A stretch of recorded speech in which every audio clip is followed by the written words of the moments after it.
Hello, welcome everyone. Um, this is your Racer. So today we'll do a problem from chapter 12.4 and it's number 14, which is quite age-related math. So let's start the question. Present age of a mother 4 times the sum of the ages of her two daughters. So এখানে দুইজন ডটারের কথা বলছে, একজন না কিন্তু। So after 5 years, mother's age will be twice the sum of the age of the two daughters. What is the present age of the mother? ঠিক আছে? So usually এই ধরনের প্রবলেমগুলো সলভ করার জন্য আমরা যে কোনো একজনের বয়সটাকে x আর একজনটাকে y ধরে নিই। ঠিক আছে? So let the age of mother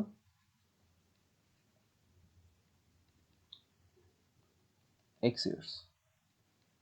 Okay. And এখানে আরেকটা ইনফরমেশন, সেটা হলো মেয়ের বয়স, এটা আমরা ধরে নিব। ঠিক আছে? বা ডটারদের এজ। এখন কয়জনেরটা ধরবো, একজন নাকি দুইজন?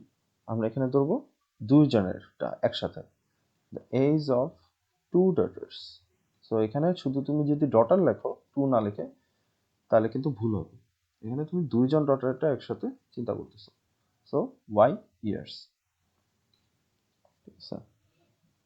নাও এখন আমরা এই কোশ্চেনটাকে ব্রেকডাউন করব। এখানে বলছে present age of a mother 4 times the sum of the ages of her two daughters. আচ্ছা, এটা নিয়ে কাজ না করি। After 5 years mother's age will be twice the sum of the age of the two daughters. So after 5 years mother's age কত হবে? এখন যা আছে, প্রেজেন্ট যত আছে তার চেয়ে আরো কি হবে? 5 years more. এটা আমরা মনে হয় বুঝি। So after 5 years daughter's age, কয়জনের?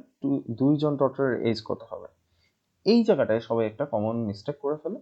এখানে সবাই অনেকেই করে কি y প্লাস 5 লিখে বসে থাকে, কিন্তু এটা লিখলে ভুল হবে।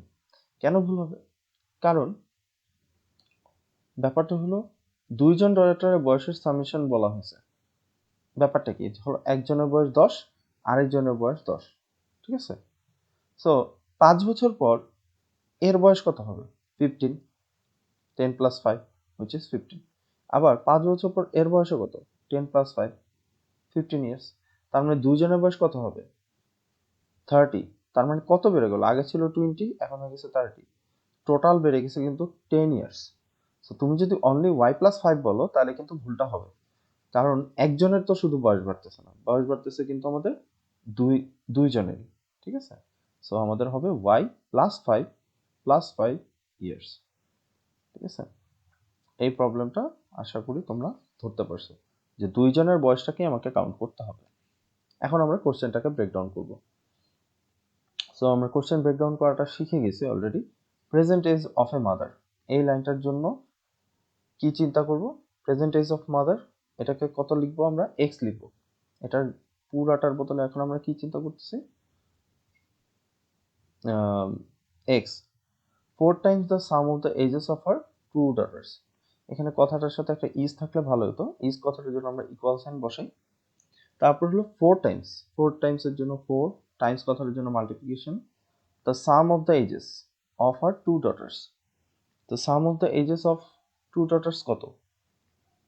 ঠিক আছে? এখানে আমি একটু কারেকশন হবে, এখানে সাম অফ দ্য এজেস হবে, ages of two daughters. So এটা লিখতে পারবো y, sum of ages of two daughters. ঠিক আছে? দেন পরেরটা আছে after 5 years mother's age will be. So এখানে উইল বির জন্য ইকুয়াল একটা সাইন তো বলবি। আফটার 5 ইয়ার্স মাদার্স এজ, তো মায়ের বয়স 5 ইয়ার্স পরে কত? x plus 5। উইল বি কথাটার জন্য এখন আমরা এই উইল বি কথাটার জন্য আমরা ইকুয়াল সাইন বসাইলাম। টোয়াইস দ্য সাম, তাহলে টোয়াইসের জন্য multiplication. Sum of the age of the two daughters, এটা কি 5 ইয়ার্স আফটার। সো এটা হবে y প্লাস 5 প্লাস 5 অথবা y প্লাস 10। 5 ইয়ার্স পরে হলো y প্লাস 10 হবে। আচ্ছা, এটাকে আমরা 1 নাম্বার ইকুয়েশন দিয়ে আসি। এখন এখান থেকে আমরা ইকুয়েশনটা সলভ করব। x plus 5 equal to 2 into y তারপরে 2 ইন্টু 10, তাহলে কত 20। দেন 2y-টাকে লেফট সাইডে নিয়ে আসি, x equal to minus 2y, plus 5-টাকে এবার রাইট সাইডে নিয়ে যাই, 20 মাইনাস 5 হুইচ ইজ 15। সো আমরা কিন্তু দুইটা ইকুয়েশন পেয়ে গেলাম, x minus 2y equal to 15, আরেকটা ইকুয়েশন কি x ইকুয়াল টু 4y। এখন এই 4y ভ্যালুটা আমরা এই ইকুয়েশনে বসাই দিতে পারি, বসাই দিলে কি হয় 4y minus 2y which is 15, so 2y equal to 15, ঠিক আছে। সো y equal to 15/2 আসতেছে, কিন্তু আমাদের বের করতে বলছি কি প্রেজেন্ট এজ অফ মাদার, এটা হলো y কি দুইজন, two summation of the age of 2 daughters, ঠিক আছে। আচ্ছা,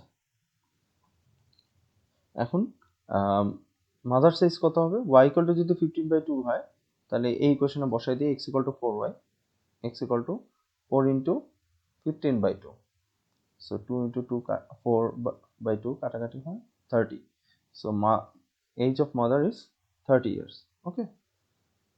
সো মায়ের এজ হয়ে যেতেছে 30 ইয়ার্স, ওকে। সো আশা করি এই প্রবলেমটা আমরা বুঝতে পারছি। Thank you everyone. হ্যালো, এখন আমরা করব নাম্বার 16 চ্যাপ্টার 12.4 থেকে। সো এখানে কোশ্চেনটা বলা আছে boat rowing in favour of current. So একটা বোটের কথা তোমরা চিন্তা করতে পারো, ইন ফেভার অফ কারেন্ট মানে কারেন্ট যেদিকে যাচ্ছে বোটটাও ওইদিকে সেম ডিরেকশন। সো সেম ডিরেকশনে থাকলে আমি বলছিলাম কি speed of boat and speed of current, এই দুটো কি হবে অ্যাড করে দিব। সো আমরা এটা শিখেছিলাম। আর যখন আমরা এগেন্স্ট দ্য কারেন্ট যাব তখন স্পিড অফ বোট, ঠিক আছে, এটা থেকে কি মাইনাস করতে হবে স্পিড অফ কারেন্ট। আচ্ছা, কেউ কি বলতে পারবো কেন স্পিড অফ কারেন্টটা মাইনাস করলাম না, মানে স্পিড অফ কারেন্টটা কেন আগে লেখা হয় না, স্পিড অফ বোটটা কেন প্রথমে লেখা হয়, ঠিক আছে, এটা একটু চিন্তা করে আমাকে ক্লাসের মধ্যে জানাবো, ওকে। এখন এখানে বলা আছে in favour of current goes 15 kilometre per hour, এখানে পার আওয়ারে দেওয়া আছে, and rowing against the current goes 5 kilometre per hour. So অনেক সময় তোমরা ফিজিক্স হয়তো পড়ছো পার কিলোমিটার পার আওয়ারকে এভাবে লেখা হয়।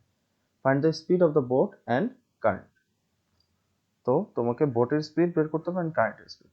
সো এখন এখানে দুইটা ইনফরমেশন আছে, একটা হলো ইন ফেভার অফ কারেন্ট আর একটা হলো এগেইনস্ট দ্য কারেন্ট। সো আমরা ইন ফেভার অফ কারেন্টের ক্ষেত্রে আমরা সূত্র কি জানি, কারেন্ট আমরা জানি স্পিড অফ বোট, এটার সাথে কোনটা অ্যাড করতে হয় স্পিড অফ কারেন্ট। আচ্ছা, আর ইন এগেইনস্ট দ্য কারেন্ট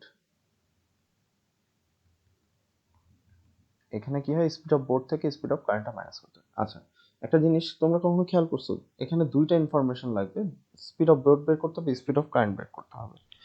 সবসময় খেয়াল রাখবা যখন দুইটা ইনফরমেশন থাকবে বা দুইটা ইনফরমেশন তোমাকে জানতে চাওয়া হবে, তার মানে তুমি ধরে নেবা বা দুইটা ভ্যারিয়েবল সম্পর্কে বলা হবে, তখন তোমাকে একটা এক্স ধরে নিতে হবে, একটাকে ওয়াই ধরে নিতে হবে। সো আমরা স্পিড অফ বোটটাকে একবার ধরে নিলাম এক্স আর স্পিড অফ কারেন্টটাকে ধরে নিলাম ওয়াই। আমি এটা লিখলাম না, তাহলে একবার হবে এক্স প্লাস ওয়াই আর একবার হবে এক্স মাইনাস ওয়াই। কেন স্পিড অফ বোটকে আমরা ধরছি, বোটের স্পিডটাকে এক্স আর কারেন্টের স্পিডটাকে আমরা ধরছি ওয়াই। এখন সো ইন ফেভার অফ কারেন্টে তুমি কতটুকু যায় 15 kilometre per hour. So x plus y equal to, তাহলে আমি কত লিখতে পারি 15 কিলোমিটার পার আওয়ার। কারণটা কি, কেন 15 লিখতে পারলাম, কারণ একটা বোট তখনই চলবে, ঠিক আছে, যখন সে তোমার বোটের হেল্প পাবে প্লাস কারেন্টের হেল্প পাবে, তখন সে ফেভারে যাবে এবং তখন সে 15 কিলোমিটার মানে 1 ঘন্টায় সে 15 কিলোমিটার করে যেতে পারবে। আর যখন ফেভারে থাকবে না তখন সে কতটুকু যাবে 1 ঘন্টায় যাবে মাত্র in 1 hour 5 kilometre. So in against the current, ঠিক আছে, রোয়িং এগেন্স্ট দ্য কারেন্ট, এটা কত হবে x minus y equal to 5। আচ্ছা, এখন দুইটা ইকুয়েশন আছে, এটা 1 নাম্বার ইকুয়েশন, এটা নাম্বার 2। এখন আমরা কি করতে পারি এলিমিনেশন মেথড 1 প্লাস 2, ঠিক আছে, x plus y equal to 15 আর x minus y equal to 5। So আমাদের কি হবে x plus y equal to 15, x minus y equal to 5। দুইটাকে যদি অ্যাড করি x plus x 2x, y চলে যাবে elimination 20, then x equal to হবে আমার 10। দেন y এর ভ্যালু কত হবে? x এর ভ্যালু যদি 10 হয়, যে কোনো একটা ইকুয়েশনে বসাই দিই। ধরো এই ইকুয়েশনটা বসালাম, 10 plus y equal to 15, that means y equal to আসবে আমার 5। সো স্পিড অফ, এটা কি বোর্ড পেলাম 10 আর স্পিড অফ কারেন্ট হলো 5 কিলোমিটার পার আওয়ার, ঠিক আছে? আর খেয়াল করে দেখো, এই দুটো যদি তুমি অ্যাড করো 10 আর 5, তাহলে তুমি কি পাবা? ইন ফেভার অফ কারেন্টে সে কত কিলোমিটার যায়? 15 কিলোমিটার। আর 10 থেকে 5 মাইনাস করলে তুমি কত পাবা? 5 কিলোমিটার পার আওয়ার পাবা, ঠিক আছে? সো সবাই বুঝতে পারছি। Thank you everyone.